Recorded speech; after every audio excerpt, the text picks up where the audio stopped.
Perfeito.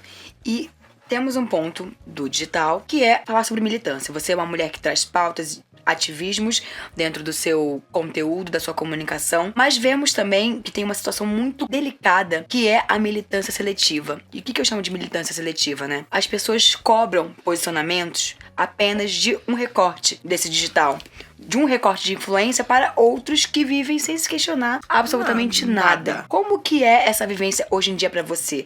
As pessoas já estão entendendo um pouco mais que você não precisa se posicionar sobre tudo e toda situação que acontecer, polêmica, ou em relação à transfobia, ou em relação a questões raciais, qualquer outra que seja? Amiga, eu amei essa pergunta, assim, porque realmente pra mim o que me atravessa muito é que nas redes sociais, diariamente eu preciso de lidar com a realidade de várias pessoas trans em situação de vulnerabilidade. Então, boa parte das vezes vou ser marcada em posts de pessoas trans sofrendo violência, sendo agredidas, pessoas sendo mutiladas, apanhando, sendo expulsas de casa. E muitas das vezes as pessoas me marcam numa tentativa de que eu possa ajudar essas pessoas. Mas, num determinado momento, com muita terapia, eu entendi que de alguma forma isso também me colocava em uma posição de vulnerabilidade. Uma vez que eu assisti essas coisas, me coloca diversos gatilhos ou uma sensação de impunidade muito grande, né, diante de uma pessoa que tá lá no norte do país e que eu não posso fazer muito por ela diretamente. E aí eu comecei a entender que hoje dentro da internet as pessoas cobram posicionamento dos grupos que são violentados. Ou seja, se cobra posicionamento sobre quem é a vítima, não sobre quem é o agressor. Então se você vê uma transfobia na internet, você logo vai marcar um @transpreta. Você vai marcar ali um @Erika Hilton. Vai marcar pessoas trans que podem de alguma forma transformar essa realidade. Mas poucas pessoas vão pensar que talvez quem é que tem que transformar essa realidade são pessoas cisgêneras. Então por que não marcar, sei lá, uma @Ivete Sangalo, uma @Kim Kardashian diante de uma violência como essa? Porque, de fato, quem é que deveria transformar a violência que atravessa meus corpos, esses corpos, não são as vítimas da situação, mas sim as pessoas que são agressoras nesse momento.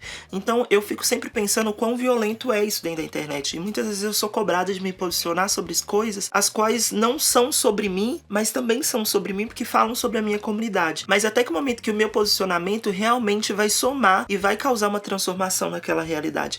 Então eu fico sempre pensando sobre que caminho seguirem, porque é muito horrível, assim, tipo, eu lido com coisas horríveis e em relação a que chegam até as minhas redes sociais de DM, etc. E eu tento ao máximo ajudar e criar conexões com instituições, ONGs, mas ao mesmo tempo também é muito difícil, porque é como se eu sentisse que, assumindo esse papel de influência, eu também tenho um papel de responsabilidade sobre esses corpos.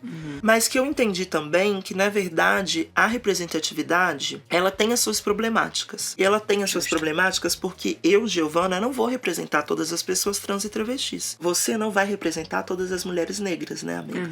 Logo, a gente não vai dar conta de lidar com todas as demandas e expectativas que foram criadas sobre o que é ser uma mulher, o que é ser uma pessoa trans, o que é ser uma pessoa preta. Porque existem uma variedade de pessoas pretas que não pensam como eu e não pensam como você. Sim. Uma variedade de pessoas trans que não têm as mesmas opiniões do que eu. Então, eu fico pensando que não é mais sobre representatividade, mas é sobre proporção, sobre ter pessoas que se representem através das suas próprias narrativas. Então eu cada vez mais venho buscando criar esses espaços de uma forma de redistribuir mesmo, assim, tipo, eu não quero ter que falar por todas, por todos. Eu quero que essas pessoas falem por si. Então teve um momento também que inclusive eu fiz algumas formações voltadas inclusive para as pessoas trans ou LGBTQIA+, de uma forma geral, pretas, que queriam começar a criar conteúdo e etc. Então isso também foi muito importante. E aí eu entendi, nossa, isso realmente faz a diferença diante de uma realidade dessa, sabe? Tô aqui falando, nossa, a gente pode falar sobre isso junto. Não precisa só de você falar ou de eu falar, sabe? Exato. Criar possibilidades dentro das nossas micropolíticas, né? Microações que são muito importantes também. E acho que dentro de todo esse papel que a gente tem, essa responsabilidade, também tem o de se preservar, de nós nos preservarmos também diante do que nos fragiliza, do que nos torna mais vulneráveis. A gente não precisa se posicionar sobre tudo, falar sobre tudo e toda e qualquer micro situação. A gente não sabe de tudo, né? Exatamente. Eu acho que esse é o ponto. Você vai se posicionar sobre tudo pra quê se você não sabe sobre tudo, você não fala sobre tudo? Então se posicione na internet quando realmente você tem algo a agregar pras pessoas. Se você não tem... Exato. Beijo. Totalmente. Ai, Giovana, que bom falar contigo, que paz falar sobre isso com você.